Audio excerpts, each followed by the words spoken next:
There are four main types of stock photography. You've got tabletop photography, travel photography, photographing models, and editorial. If we look at my portfolio here on Shutterstock, then I've got a lot of illustrations and I've also got a lot of photos.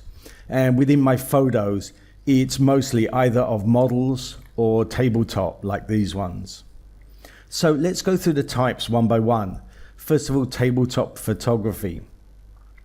This is really the easiest type. You can just have a surface and put down some items, like here I've got coffee and toast.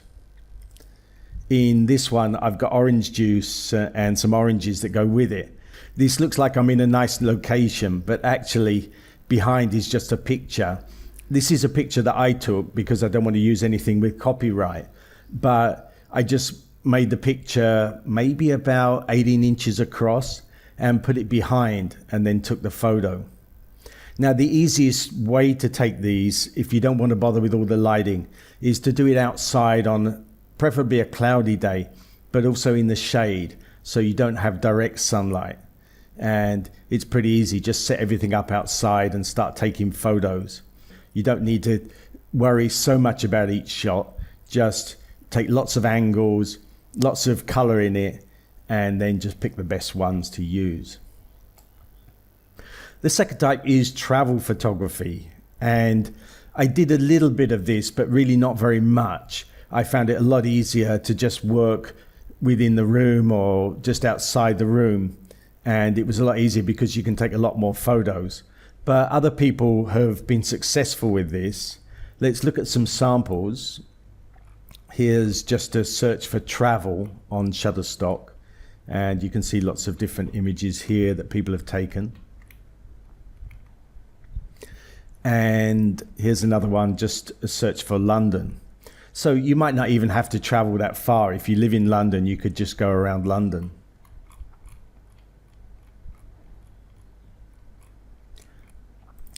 If you're thinking about travel photography, then a really good person to follow on YouTube is Brendan Van Son.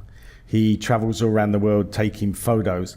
And actually one of his latest videos, he recommends that you also start selling to social media companies because they need so many images. The third type is model photography. These are a couple of my images. So I've got one here. This was actually taken outside, so I didn't need lots of lighting. This behind is just a white wall. So you can do these type outside. And here's another one I did. It's actually the same place. It's on a balcony in Phuket, Thailand. And this one here, it looks like it was done at the airport, but actually this was done in front of a green screen.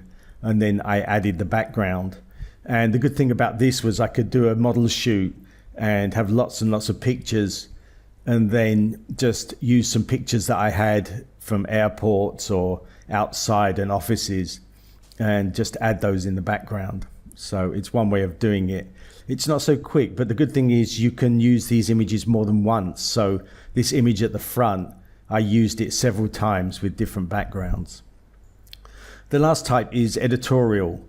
And I haven't done any of this, but if we look on Shutterstock, then there are really two types. If you're going to popular events or you see famous people, then you can take photos and you can upload those. These images can't be used for commercial purposes because they kind of got a copyright, but they can be used for stories and blogs, things like that. So these are some of the ones with famous people. And also, even if you're just going out and about in your local area, you can take pictures. And if you've got people that are recognizable, then you have to do them as editorial. But it does mean that you can just go around, shoot lots of different pictures, and you can upload those as well to sell. They should really be pictures that tell a story. Like here, you've got lots of them in the snow, so telling a story about overcoming the weather conditions. So those are the four types of stock photography.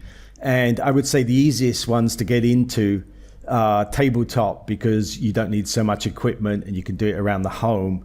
You've probably got lots of props around already that you can use. The travel one, because if you go on holiday, you can just take your camera and take some pictures. And then probably the editorial is next to that, because you can take pictures while you're out and about. With the model, you do have to have a model release. So you need the model to sign that, and you need to upload that. And it can be a bit confusing because different companies want slightly different things. Like iStock, you always have to put down the date that you took it. And if you took them on different dates, the model has to sign several model releases. So it can get a little bit confusing, but they are very popular, the model photographs.